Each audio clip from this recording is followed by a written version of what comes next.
신종 코로나가 아주 전 세계를 이렇게 강타하고 있죠. 아주 비상입니다.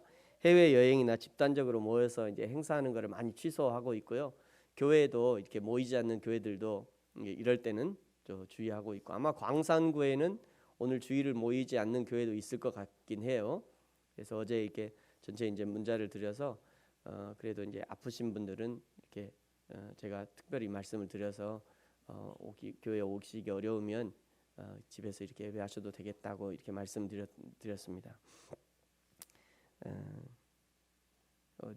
그 목포에서까지 올라와가지고 제가 목포에서 올라오지 말고 그냥 오늘은 주일 지내라 이렇게 얘기를 했는데 저 청년이 그냥 믿음으로 올라왔어요. 깜짝 놀랐습니다. 감사한 일이지만 어쨌든지 주의하시면 좋을 것 같습니다. 신종 코로나가 아주 전 세계 맹위를 떨치고 있지만 그러나 막연한 두려움은 가질 필요가 없다고 그래요. 발표해 보니까요, 막연한 두려움 갖지 말고 평소에 건강한 사람은 그냥 감기처럼 왔다가 한 15일 정도 지나면 몸에 안에 이렇게 면역 체계가 생겨서 이게 낫는 사람도 있다고 합니다. 지금 이미 이제 완치되는 사람들이 있고요. 그래서 평소에 몸의 건강을 잘 지키는 것이 굉장히 중요하다 이런 얘기를 하더라고요. 그래서 여러분 평소에 건강을 잘 이렇게 유지하시면 좋을 것 같습니다. 이런 위중한 상황임에도 불구하고 오늘 예배에 나오신 귀한 성도 여러분이 아주 생명을 걸고 오늘 예배에 나오셨는데 나는 하나님 앞에 예배하는 것이 우선이다 생각하셨기 때문에 오늘 예배에 참석하셨을 것 같습니다. 여러분에게 남겨진 이 시간들을 우리에게 하나님이 시간들을 허락해 주셨는데요, 이 시간들을 잘 선용하시기 바랍니다. 여기 세월을 아끼라 이 말이 시간을 선용해라 이런 의미거든요. 우리가 천년 만년 사는 것이 아니요 이 땅에서 잠깐 사는 것이기 때문에 그 시간을 건강하게 사는 것도 중요하고요, 또 하나님 앞에 예배하며 사는 것도 중요합니다. 무엇을 하든지 무엇을 먹든지 내가 사나 죽으나 내가 주님의 것이라고 하는 이 사실만 잊지 않는다면, 하나님 앞에 예배자의 자세를 유지한다면 그것으로 만족할 수 있다고 생각합니다. 오늘 이 예배가 내 인생의 마지막 예배와 같이 그렇게 생명으로 드려지고 생명으로 예배하는 저와 여러분이 되어지기를 축복합니다. 예수님이 오늘 계속해서 이제 예루살렘으로 올라가고 계십니다. 예루살렘으로 올라가시는 이유는 유월절 예배를 지키기 위해서이고요, 또 성부 하나님께서 성자 예수 그리스도를 통해서 이루시기 원하시는 인류 구원을 위한 십자가를 지기 위해서 올라가시는 것입니다. 특별히 오늘 11절에 사마리아와 갈릴리 사이로 가셨다 이렇게 기록하고 있죠. 지도를 보면요, 저 위쪽이 갈릴리고 아래쪽이 예루살렘이잖아요. 지금 요단강이 이렇게 흐르고 있는 겁니다. 근데 보통 저 갈릴리에서 예루살렘으로 올라가는 이스라엘 사람들은 보통 길을 이렇게 갔습니다. 이렇게 사마리아 반대편 요단강을 건너서 사마리아 반대편 저 땅을 거쳐서 이렇게 해서 나중에 이제 한참 밑으로 내려와서 이제 예루살렘으로 올라갔어요. 저게 보통 이스라엘 사람들의 길입니다. 왜 그러냐면 사마리아 가기 싫다는 거예요. 왜요? 사마리아 사람들 섞였잖아요. 이방 신하고 섞였기 때문에 우리는 너희들이 그 사는 땅 밟기도 싫다. 너희들은 개하고 똑같은 민족이야. 우리가 너희 있는데 갈 수 없어. 그래서 요 갈릴리에서 요단강을 건너서 남의 땅으로 갔다가 그리고 예루살렘으로 올라가는 길을 보통 이스라엘 백성들이 갔다는 거예요. 그런데 오늘 예수님은 갈릴리에서 이 사마리아를 통과해서 예루살렘으로 가고 있는 겁니다. 요한복음 4장의 수가성 여인을 만날 때와 마찬가지로 특별한 목적을 가지고 일부러 사마리아로 돌아가고 있는 것이죠. 예수님이 사마리아 쪽으로 가신 이유가 무엇이냐면 12절에 나타나 있습니다. 한 마을에 들어가시니 나병 환자 10명이 예수를 만나 멀리 섰다. 바로 이 나병 환자를 만나시려고 예수님이 사마리아와 갈릴리 사이를 지나가고 계시는 겁니다. 여러분, 예수님이 하시는 행동에는 단 한 가지도 의미 없이 그냥 하시는 행동이 없습니다. 아무런 의미도 없이 그냥 무의식적으로 행동할 만한 그런 시간도 없고요, 그렇게 한가한 분이 아니세요. 여러분, 저와 여러분을 오늘 여기 대한민국에 말이죠, 그 중에서도 여기 광주에 이 광주에 제가 어제 찾아보니까요, 광주 북구에만 600개 이상의 교회가 있어요. 광주 북구에만 600개. 제가 십자가를 다 세우려다가 너무 많아서 십자가를 못 세웠어요.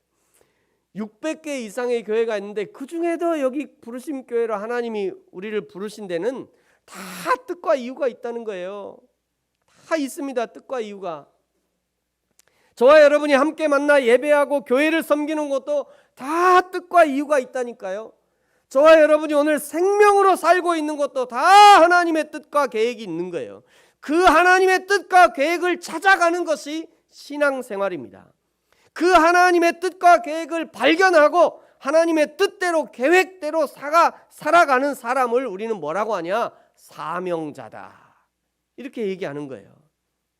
저와 여러분, 우리 모두가 나와 우리를 향하신, 우리의 인생을 향하신 하나님의 뜻과 계획을 찾아서 그 사명을 감당하는 자로 살게 되기를 축복합니다. 여러분, 예수님이 나병 환자 10명이 있는 곳을 지나가다가 나병 환자들이 멀리 서서 말이죠, 멀리 서서 예수님을 부르고 있어요. 나병 환자들은 정상인들에게 가까이 올 수 없었기 때문에 멀리 있을 수밖에 없었습니다. 아무리 멀리 있어도 예수님이 그 소리를 들을 수밖에 없었던 거죠. 왜냐하면 바로 그 소리 듣기 위해서 예수님이 지금 사마리아 쪽으로 가고 있기 때문입니다. 여러분, 오늘 이 예배에 예수님께서 이미 와 계시고요, 저와 여러분의 찬양을 듣기 원하시고 기도를 듣기 원하시고 우리의 예배를 통해서 영광을 받으시기 원하십니다. 그러므로 오늘 이 나병 환자처럼 예수님의 이름을 마음껏 부르시기 바랍니다. 마음으로 부르시고 소리 높여 부르시고, 어떤 사람은 예수님이 뭐 기머거리냐 고래고래 소리를 왜 지르냐 이렇게 얘기하는 사람도 있지만, 그러나 간절한 사람은 큰 소리로 부르게 돼 있는 거죠. 나병 환자들이 멀리 서서 예수님을 부르면서 요청한 내용이 13절의 하반절에 나옵니다. 보니까 예수 선생님이여 우리를 불쌍히 여기소서. 예수님, 우리를 불쌍히 여겨주십시오. 그런 마음으로 그냥 예수님을 크게 부른 거예요. 여러분, 우리도 다 같이 이 나병 환자의 마음으로, 간절한 마음으로 예수님 한번 불러볼까요? 우리는 이렇게 부르겠습니다. 예수님, 우리를 불쌍히 여기소서. 한번 해볼까요? 큰 소리로 시작. 예수님, 우리를 불쌍히 여기소서. 예수님, 우리를 불쌍히 여기소서. 그렇게 하는 게 아니라 큰 소리로 불렀대요. 예수님, 우리를 불쌍히 여겨주소서. 이렇게 부르는 거예요. 큰 소리로. 다시 한번 해볼까요? 시작. 예수님, 우리를 불쌍히 여기소서. 아멘. 가만 생각해 보니까요, 우리는요, 이 코로나 바이러스, 눈에 보이지 않는 그 바이러스 그 하나에도 생명을 위협받잖아요. 얼마나 우리가 연약한 존재인지 말이죠. 눈에 보이지도 않는 그 바이러스가 우리의 생명을 위협해요. 그러니 예수님의 도움 없이는 우리가 단 하루도 살아갈 수 없는 겁니다. 여러분, 그렇게 예수님을 부르는 소리에 예수님께서 불쌍히 여기시고 그들에게 처방전을 내미십니다. 그것이 14절이에요. 우리 14절 저 지난 부분만 하셨더니까지 같이 한번 읽어볼까요? 시작. 보시고 이르시되 가서 제사장들에게 너희 몸을 보이라. 아멘. 예수님께서 말씀하시는 거예요. 가서 제사장들에게 너희 몸을 보이라. 아니, 어떻게 이럴 수가 있나요? 아니, 예수님이 오셔서 직접 안수를 하시든지 기름을 좀 발라주시든지, 아니 뭔가 해야지. 세상에 예수님이 안수한 것도 아니고 기름을 발라둔 것도 아니고 약을 준 것도 아니고 그냥 가서 제사장에게 네 몸을 보이라. 어찌 생각하면 이 예수님의 처방은 황당하게 생각될 수 있습니다. 그러나 이 예수님의 처방에는 겉으로 드러난 이유 외에 더 깊은 이유가 있다는 것을 알 수 있습니다. 나병 환자가 제사장에게 몸을 보이는 경우는 딱 한 가지밖에 없어요. 원래는 두 가지죠. 원래 두 가지. 처음에 나병이 났을 때, 나병으로 의심될 때 가서 보이는 것이고요. 두 번째는 나병이 나았을 때 한 번 더 보여야 돼요. 자, 그러면 이미 이 나병 환자는 이미 나병 환자이기 때문에 이제 가서 제사장에게 보이라, 이 말은 네가 나았다는 말인 거예요. 그러니까 제사장에게 가라는 것은 네가 나았다는 것을 전제로 깔고 있는 겁니다. 여러분, 우리가 불평하는 이유가 뭐입니까? 여러분 삶 가운데 우리가 불평이 나는 이유가 뭐죠? 사람은 한치 앞을 모르기 때문에 불평하는 거예요. 한치 앞을 몰라요. 사람은 한치 앞을 모르기 때문에 불평하는 거예요. 근데 예수님은요, 한치 앞을 아는 분이에요. 예수님과 우리의 다른 거는 뭐냐면, 우리는 한치 앞을 모르고 예수님은 한치 앞을 알아요. 우리는 한치 앞도 모르지만 하나님은 한치 앞에부터 영원히 아시는 분이에요. 그러니까 우리는 한치 앞을 모르니까 불평하는 거예요. 한치 앞을 보느냐 보지 못하느냐, 이 차이는 천지 차이인 거예요. 하나님과 우리 차이, 창조주와 피조물의 차이인 겁니다. 한치 앞을 아느냐 모르느냐가. 이 예수님의 말씀을 듣고 10명의 나병 환자가 제사장에게 갑니다. 그런데 제사장에게 가는 길에 기적이 일어났어요. 자신의 몸이 나았다는 것을 나병 환자가 스스로 알게 된 겁니다. 방금 전에 예수님의 이름을 부를 때만 해도 얼굴에 고름이 흐르고요, 손가락 관절에서 고름이 흘렀는데, 제사장에게 가는 길에 언제 그랬냐는 듯이 어린아이의 살결같이 나아버린 거예요. 깨끗함을 입은 겁니다. 여러분, 이것이 바로 기적인 거예요. 그들이 한 것이라고는 예수님이 제사장에게 몸을 보이라 하셔서 그냥 제사장에게 발걸음을 옮긴 것뿐입니다. 그런데 나아버렸다고요. 사랑하는 성도 여러분, 기적은 언제 일어납니까? 여러분, 기적이 언제 일어나죠? 하나님의 말씀을 듣고 그 말씀대로 믿음으로 순종할 때, 그 말씀을 내 삶 가운데 실천할 때, 그때 기적이 일어나는 거예요. 가나안 호인잔치에 물동이에 물을 부으라는 말씀을 듣고 물을 부을 때, 그때 기적이 일어난다니까요. 38년 된 환자에게 일어나라 하면 무릎에 힘을 주고 일어날 때, 그때 기적이 일어나는 거예요. 침상을 들고 가라 하시면 침상 들고 한 발자국 떼면 그때 기적이 일어나요. 실로암 물가에 가서 눈을 씻으라는 말씀을 듣고 실로암 물가까지 찾아가서 그 물로 눈을 씻을 때, 그때 비로소 기적이 일어나는 거예요. 여러분, 그러므로 여러분은 오늘 기적을 경험하기 원하신다면 이 말씀하시는 하나님 앞에 그 말씀을 의지하여 믿음으로 한 발짝 떼고 믿음으로 일어서고 믿음으로 그물을 던지고 믿음으로 하나님 앞에 드려지는 그런 저와 여러분이 되어지기를, 그리하여 하나님의 기적을 경험하는 저와 여러분이 되기를 축복합니다. 여러분, 그런데 나병 환자의 이야기는 여기서 끝나지 않습니다. 여기서 끝나지 않아요. 15절에 보니까요, 그 중에 한 사람이 예수님께 돌아와 큰 소리로 하나님 앞에 영광을 돌립니다. 16절에 보니까 이 사람이 사마리아 사람이에요. 17절에 예수님이 다른 9사람 어디 갔냐 물으십니다. 18절에요, 이 이방인 외에는 하나님께 영광을 돌리러 온 사람이 없냐 물으셔요. 여러분, 예수님이 생각할 때 아주 기가 막혔을 거예요. 야 어떻게 이럴 수가 있냐. 응? 야, 거기 나온 사람 10명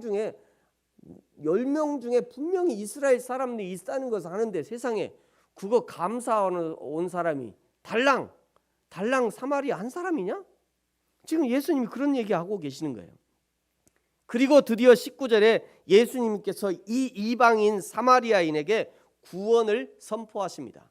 여러분, 19절 같이 읽을까요? 시작. 그에게 이르시되 일어나 가라, 내 믿음이 너를 구원하였느니라 하시더라. 아멘. 여러분, 바로 이 구원의 은혜를 위해서 예수님이 처방전을 내리실 때 안수도 안 하시고 기름도 안 바르시고, 그저 저 제사장에게 가서 네 몸을 보이라 말씀하셨던 거예요. 여러분, 나병의 치유가 큽니까? 구원이 큽니까? 모르시는군요. 나병을 치유받는 게 커요? 구원 얻는 게 커요? 구원이 훨씬 크죠. 구원이 훨씬 큰 일이에요. 당연히 구원이 훨씬 큰 겁니다. 그런데 사람들은 당장 눈앞에 보여지는 것에 집중해요. 눈앞에 보여지는 것에 집중한 나머지 큰 것을 잃어버려요. 만약에 여러분 14절에 예수님께서 가서 제사장에게 네 몸을 보이라, 이 첫 단계 처방에서 아니 예수님이란 분이 나한테 안수도 안 해주고 기름도 안 발라주고 이래도 되는 거예요 진짜? 당신 예수님 맞아요? 내가 이러려고 온 줄 아냐고 말이야. 당신이 지금 나 나병 환자라고 지금 무시하냐고. 우리가 지금 가나안 사람이 아니 어디죠? 사마리아 사람이라고 무시하냐고. 왜 이러시냐고. 내가 지금 이럴라고 내가 당신을 부른 줄 아요? 내가 이럴라고 예수님 부른 줄 아요? 아, 완전히 기분 상하는구만. 만약 이러고 돌아섰다면, 만약 이렇게 하고 그렇게 반응하고 이 나병 환자가 돌아섰다면 더 이상 이 사람은 구원의 은혜를 받지 못했을 겁니다. 여기 내 믿음이 너를 구원했다 말씀하실 때 이 사마리아인의 믿음이란 과연 무엇이냐? 이 구원 얻는 사마리아의 믿음이란 과연 무엇이냐? 첫 번째는요, 말씀에 순종하는 것이 믿음이었습니다. 말씀에 순종하는 믿음. 제사장에게 가서 내 몸을 보이라고 말씀하셨을 때 그 말씀에 순종해서 제사장에게 찾아가 간 것이 바로 그것이 믿음이었어요. 여러분, 요즘에 새벽에 창세기부터 다시 새벽 예배를 시작했는데요. 창세기를 보고 있는데 노아가 하나님의 은혜를 입었다고 말씀하시는데, 노아가 하나님의 은혜를 입은 것은 노아가 하나님과 동행했기 때문이래요. 동행했다는 것은 하나님이 말씀하시는 그 하나님의 말씀의 인도하심을 따랐다는 뜻이죠. 방주를 만들라 하시는 말씀을 듣고 말씀하신 모양과 크기대로 방주를 만들었습니다. 방주의 동물들과 노아의 가족들이 들어가라 하시자 말씀하신 대로 들어간 거예요. 홍수가 끝나고 방주에서 나올 때도 말이죠, 그 전에 노아가 까마귀도 보내고 비둘기도 보내고 지금 다 살만한 땅이 됐나 막 실험하고, 실험이 다 끝나고요, 비둘기가 안 왔어요. 그래도 방주에 나올 생각을 안 해요, 노아가. 비둘기가 안 왔으면 이제 살만한 세상이 됐나 보다 하고 나오면 되잖아요. 그런데 그때도 안 나와요. 노아가 안 나와. 방주에서 안 나와요, 노아가. 드디어 창세기 8장 15절에 하나님이 노아에게 나오라 말씀하시자 그때 노아가 나오더라고요. 말씀 따라서. 여러분, 노아의 인생은 순종하는 인생이었습니다. 노아의 방주는 순종의 방주였어요. 노아가 하나님의 은혜를 입은 것은 바로 그 노아의 순종 때문이었던 겁니다. 사마리아인 나병 환자에게 있었던 믿음 역시 바로 이 예수님의 말씀에 순종하는 믿음이 있었다는 거예요. 두 번째, 사마리아인 나병 환자에게 있었던 구원 얻는 믿음이란 무엇이냐? 두 번째는요, 감사할 줄 아는 믿음이었습니다. 감사하지 못한다면 치유의 기적은 경험했을지라도 구원의 은혜는 받지 못했을 거예요. 좋은 일, 행복한 일, 성공한 일 등에는 누구든지 감사할 수 있습니다. 감사하지 마라 해도 감사가 절로 나올 거예요. 그러나 나에게 좋지 않다고 생각하는 일 앞에서도, 내가 전혀 행복하지 못하다고 생각하는 그 일 앞에서도, 다른 사람에 비해서 성공하지 못하고 도전하는 일에 실패했을 때라도 이 모든 일 가운데 하나님의 뜻과 계획이 있다는 것을 믿음으로 감사할 수 있어야 하는 겁니다. 로마서 8장 28절 이렇게 말씀해요. 우리가 알거니와 하나님을 사랑하는 자 곧 그 뜻대로 부르심을 입은 자들에게는 모든 것이 합력하여 선을 이룬다. 모든 것이 합력하여, 즐거운 일이든지 슬픈 일이든지 형통한 일이든지 답답한 일이든지 하나님 앞에서 이 모든 일은 합력하여 하나님의 선을 이루어가는 도구가 된다는 거예요. 때로는 나의 생명을 걷어가시는 일을 통해서도 하나님은 반드시 하나님의 선을 이루어 가신다는 거예요. 여러분, 그러니 감사해야 하고, 그러니 더욱 감사할 수 있는 것입니다. 그것이 바로 우리의 믿음이어야 한다는 거예요. 세 번째, 사마리아인 나병 환자에게 있었던 구원의 믿음이란 무엇이냐? 세 번째는요, 예수님께 돌아와 예수님 앞에 엎드린 것이 믿음입니다. 예수님께 돌아오지 않았다면, 만약 그 발 앞에 엎드리지 않았다면 치유의 기적은 경험했을지라도 구원은 얻지 못했을 것이에요.